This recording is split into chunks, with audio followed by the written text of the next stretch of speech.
ಖ್ಯಾತ ಚಿತ್ರ ನಿರ್ದೇಶಕ ಹಾಗೂ ಗೀತ ರಚನೆಕಾರ ಯೋಗರಾಜ್ ಭಟ್ ಹೇಳಿದ್ದಾರೆ. ಬೆಂಗಳೂರಿನ ವಿವಿಪುರಂ ಜೈನ್ ವಿದ್ಯಾಲಯದ ಕನ್ನಡ ಸಾಹಿತ್ಯ ವೇದಿಕೆ ಏರ್ಪಡಿಸಿದ್ದ ರಾಜ್ಯೋತ್ಸವ ಕಾರ್ಯಕ್ರಮದಲ್ಲಿ ಪಾಲ್ಗೊಂಡು ಮಾತನಾಡಿದ ಯೋಗರಾಜ್ ಭಟ್, ತಮ್ಮ ನವಿರಾದ ಹಾಸ್ಯದ ಮಾತುಗಳಲ್ಲಿ ಯುವ ಜನರಲ್ಲಿ ಕನ್ನಡದ ಅಭಿಮಾನ ಮೂಡುವಂತೆ ಮಾಡಿದ ಯೋಗರಾಜ್ ಭಟ್, ಕನ್ನಡದಲ್ಲೇ ವ್ಯವಹರಿಸಿ, ಕನ್ನಡವನ್ನೇ ಬಳಸಿ, ಉಳಿಸಿ ಎಂದು ಸಲಹೆ ಮಾಡಿದರು. ಇದೇ ವೇಳೆ ವಿದ್ಯಾರ್ಥಿಗಳು ನಡೆಸಿಕೊಟ್ಟ ಸಾಂಸ್ಕೃತಿಕ ಕಾರ್ಯಕ್ರಮಗಳು ಜನಮನ ಸೂರೆಗೊಂಡವು.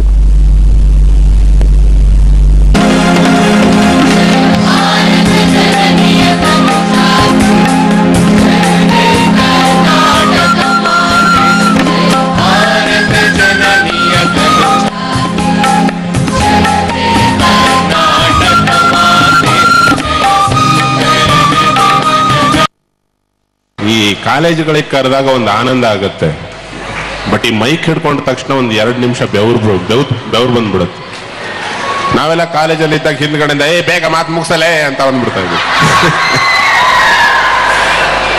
ಮುಖ್ಯ ಅತಿಥಿ ಅನ್ನೋದಕ್ಕಷ್ಟು ನನಗೆ ತಿಳಿದ ಮಟ್ಟಿಗೆ ನಿಮ್ಮಲ್ಲಿ ಬೆಲೆ ಇಲ್ಲ.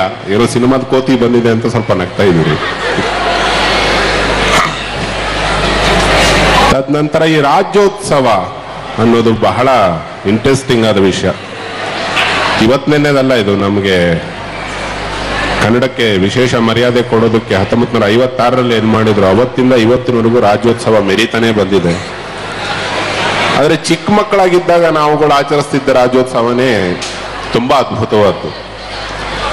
ಎಲ್ಲರೂ ಜುಬ್ಬ ಟೊಪ್ಪಿ ಹಾಕೊಂಬರಕ್ಕೆ ಹೇಳೋರು ಮೇಷ್ಟ್ರುಗಳು ಶಾಲೆಯಲ್ಲಿ. ನಮ್ಮ ಅಪ್ಪನ ಜುಬ್ಬ ಹಾಕೊಂಡು ಹೋಗ್ಬೇಕಿತ್ತರ, ನಮ್ಮ ಹಿರಿಯ ಅಣ್ಣನ ಜುಬ್ಬಗಳು ಹಾಕೊಂಡು ಹೋಗ್ತಾ ಇದ್ವಿ, ಎಲ್ಲ ಕಾಲ್ವರೆಗೆ ಬರೋದದು.